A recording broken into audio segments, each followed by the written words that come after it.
นี่รองมาจับพังยีได้เนาะจีตัวจอนะครับเฉลยไข่กูนั่งมาจ้องเตี้ยวๆแล้วไข่กูเนาะถ้ากดได้ไข่กูจะนั่งจะไปรอบไปลูกเนาะซึ่งดีจนต้องเนาะเตี้ยมาเรานั่งจ้องเนาะจะไปสั่งโอ้ไข่กูจะให้เตี้ยฉันดูดกูเทียสิตึกขึ้นเนี่ยมาจังเตี้ยมันสิใช้นักแค่กูตัวเด่นนะตัวเด่นน้ำสานไปหอเลยเอาเรื่องที่สาวตัวแค่กูนะเจ็ดตัวเลย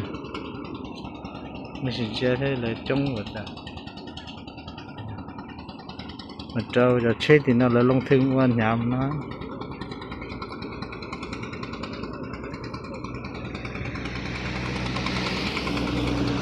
năng mà trong tết tết là chết các cồn đấy này là trong năng là trong từ đây là gì trong nó thì chuyện xe lên từ đây là tròn nó tận nước tầm hoa chứ để xin chỉ đỡ nào cũng